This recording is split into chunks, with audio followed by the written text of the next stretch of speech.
ইয়াদালি শোনো, তোমার নাম কি? কোন ক্লাসে পড়ো তুমি? চারটে আঙুল মানে কিসে পড়ো? আমি তো বুঝতে পারলাম না। চারটে আঙুল মানে ভাই পড়ো? ও, তোমার স্কুলের নাম কি? গাদামারা। কোন গাদামারা? কদমগাছির গাদামারা। কদমগাছি গাদামারা?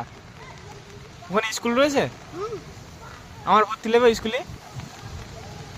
নেবে না কেন?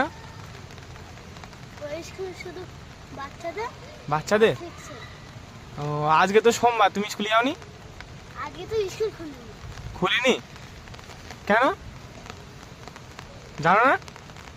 ও, ওই জন্য ফুটবল খেলতে এসো? তোমার মা মারবে না? এই বর্ষা পানিতে তুমি ভিজে যাচ্ছ, শরীর খারাপ করে যদি? কিছু না।